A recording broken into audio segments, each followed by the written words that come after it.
Welcome to History Explained, where we illuminate the past to better understand our present. I'm your guide for this weekly journey, 7 days of global change in under 7 minutes. Today is Thursday, July 3rd, 2025, and as we do each Thursday, we explore cultural insights, the beliefs, rituals, and creative expressions that reveal how civilizations evolve.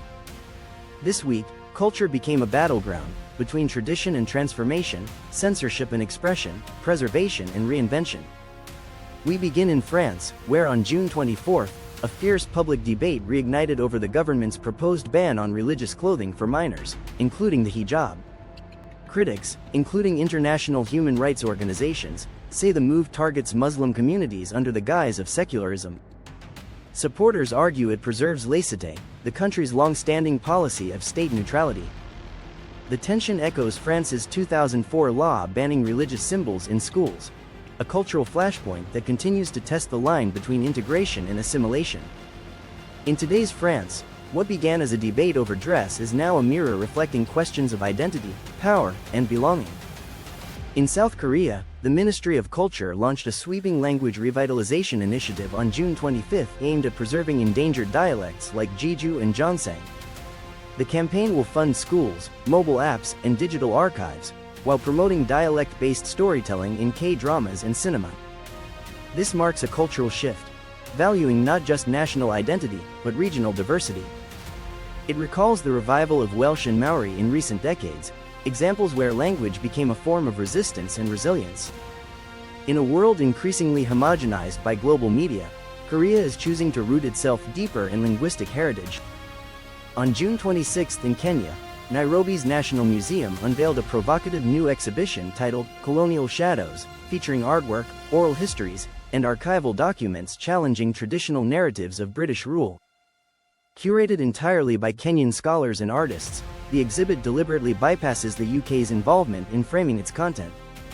This is part of a broader decolonization of memory movement taking hold across Africa, South Asia, and the Caribbean. Much like India's recent renaming of colonial-era streets and Ghana's Year of Return campaign, Kenya is using culture to reclaim authorship of its own past.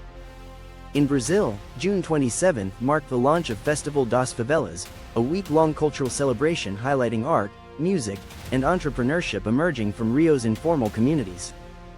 Supported by local NGOs and streaming platforms, the festival challenges mainstream narratives that often reduce favelas to sites of violence. Instead, it centers creativity, innovation, and resistance. Like the Bronx in the early days of hip-hop or Lagos' booming Afrobeat scene, the favelas are transforming marginalization into cultural power. And finally, on June 29, Indigenous leaders from Canada, Australia, and New Zealand announced the formation of the Global Indigenous Media Alliance, a coalition aimed at amplifying Indigenous voices through film, journalism, and digital platforms. Their joint declaration emphasized sovereignty over storytelling and the need to confront algorithmic erasure, where native voices are sidelined by content platforms. This alliance echoes past cultural awakenings, like the Pan-African movement or 20th century First Nations rights campaigns, but now carries a distinctly digital urgency.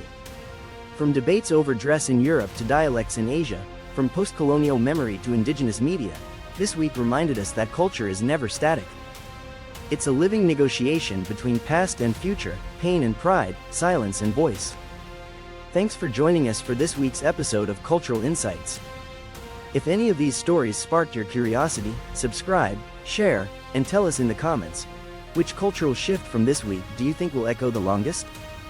Tomorrow, we explore the economic headlines that shape global fortunes. Join us Friday for economic milestones. Until then, I'm your guide for History Explained, where understanding yesterday is the key to navigating tomorrow.